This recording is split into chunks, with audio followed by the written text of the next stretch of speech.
ಕೈಯಲ್ಲಿ ಒಂದು 5,000 ರೂಪಾಯಿ ಇಟ್ಕೊಂಡು ತಿಂಗಳಿಗೆ 50,000 ಸಂಪಾದನೆ ಮಾಡೋದು ಸಾಧ್ಯನಾ? ಕೇಳೋಕೆ ಇದು ಯಾವುದೋ ಕನಸಿನ ಥರ ಅನ್ಸ್ಬೋದು ಅಲ್ವಾ? ಆದ್ರೆ ಒಂದು ಸರಿಯಾದ ಪ್ಲಾನ್ ಇದ್ರೆ ಇದು ಖಂಡಿತ ಸಾಧ್ಯ. ಇವತ್ತು ನಾವು ತುಂಬಾನೇ ಕಡಿಮೆ ಬಂಡವಾಳದಲ್ಲಿ ಶುರು ಮಾಡಿ ದೊಡ್ಡ ಲಾಭ ತಂದುಕೊಡೋ 10 ಪ್ರಾಕ್ಟಿಕಲ್ ಬಿಸ್ನೆಸ್ ಐಡಿಯಾಗಳ ಬಗ್ಗೆ ನೋಡೋಣ. ಬನ್ನಿ, ಆ ಕನಸನ್ನ ನನಸು ಮಾಡೋಕೆ ಮೊದಲ ಹೆಜ್ಜೆ ಇಡೋಣ.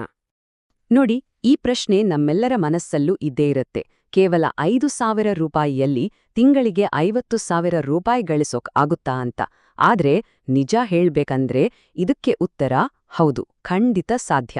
ಅದು ಹೇಗ್ ಸಾಧ್ಯ, ಅದಕ್ಕೆ ಯಾವೆಲ್ಲ ದಾರಿಗಳಿವೆ ಅಂತ ಒಂದೊಂದಾಗಿ ಡೀಟೇಲ್ ಆಗಿ ನೋಡೋಣ ಬನ್ನಿ.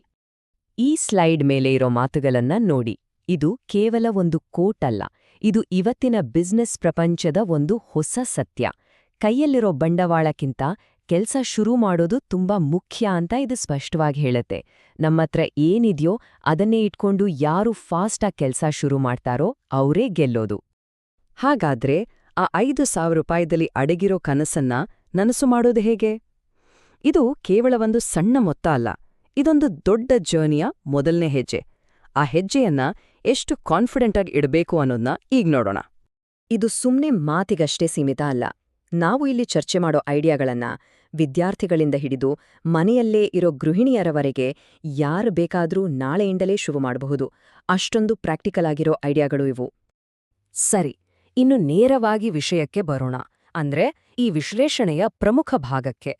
ಕೇವಲ ಮಾತುಗಳೆಲ್ಲ, ಆಕ್ಷನ್ ತಗೊಳ್ಳೋಕೆ ರೆಡಿಯಾಗಿ ನಾಳೆಯಿಂದಲೇ ಶುರು ಮಾಡಬಹುದಾದಂಥ 10 ಅದ್ವಿತೀಯ ಬಿಸ್ನೆಸ್ ಐಡಿಯಾಗಳು ಯಾವುವು ಅಂತ ನೋಡೋಣ. ಮೊದಲ 5 ಐಡಿಯಾಗಳನ್ನ ನೋಡೋಣ. ಮೊದಲನೆಯದು ಆನ್ಲೈನ್ ಗಿಫ್ಟ್ ಶಾಪ್. ಇದಕ್ಕೆ ದೊಡ್ಡ ಅಂಗಡಿನೇ ಬೇಕಿಲ್ಲ, ನಿಮ್ಮ ಇನ್ಸ್ಟಾಗ್ರಾಮ್ ಪೇಜ್ ಒಂದಿದ್ರೆ ಸಾಕು. ಎರಡನೆಯದು ಹೋಮ್ ಬೇಕರಿ. ಮನೆಯಲ್ಲೇ ಮಾಡೋ ಕೇಕ್ಗಳಿಗೆ ಇವಾಗ ಸಿಕ್ಕಾಪಟ್ಟೆ ಡಿಮ್ಯಾಂಡ್ ಇದೆ.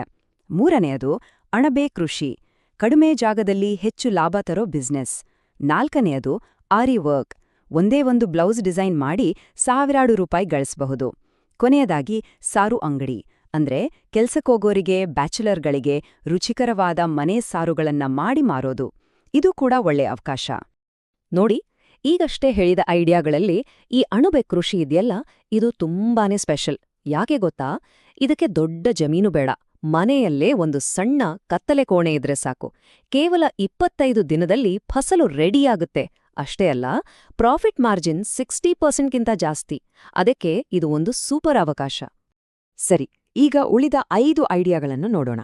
ಮನೆಯೊಳಗಿನ ಗಿಡಗಳನ್ನ ಅಂದ್ರೆ ಇಂಡೋರ್ ಪ್ಲಾಂಟ್ಸ್ ಬೆಳೆಸೋದು ಈಗಿನ ಟ್ರೆಂಡ್.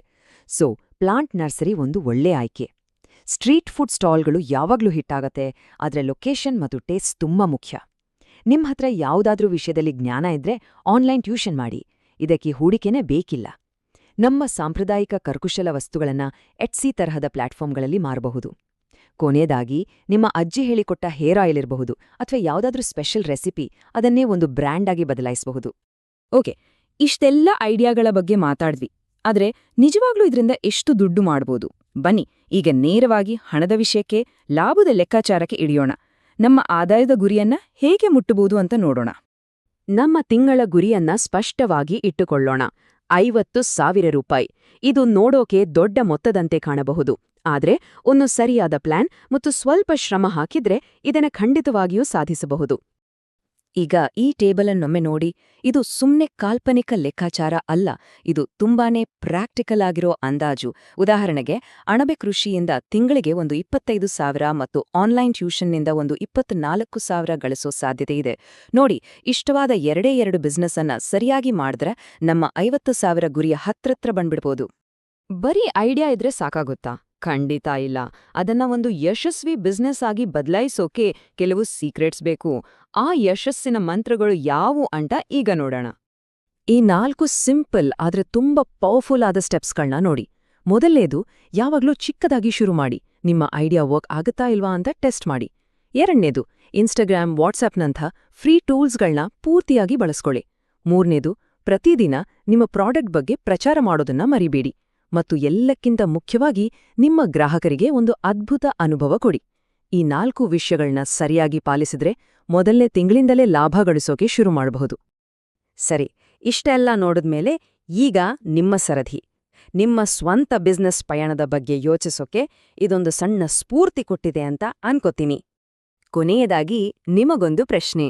ನಾವು ಚರ್ಚೆ ಮಾಡಿದ ಈ 10 ಐಡಿಯಾಗಳಲ್ಲಿ ನಿಮ್ಗೆ ಯಾವುದು ತುಂಬಾ ಇಷ್ಟವಾಯಿತು? ಒಂದು ವೇಳೆ ಇವತ್ತೇ ಬಿಸ್ನೆಸ್ ಶುರು ಮಾಡ್ಬೇಕು ಅಂತ ನಿರ್ಧಾರ ಮಾಡಿದ್ರೆ ಮೊದ್ಲು ಏನನ್ನ ಮಾರಾಟ ಮಾಡ್ತೀರಿ? ಯೋಚ್ನೆ ಮಾಡಿ. ನೆನ್ಪಿಡಿ, ಸಾವಿರಾರು ಮೈಲಿಗಳ ಪ್ರಯಾಣ ಕೂಡ ಶುರುವಾಗೋದು ಆ ಮೊದಲೇ ಹೆಜ್ಜೆಯಿಂದಲೇ.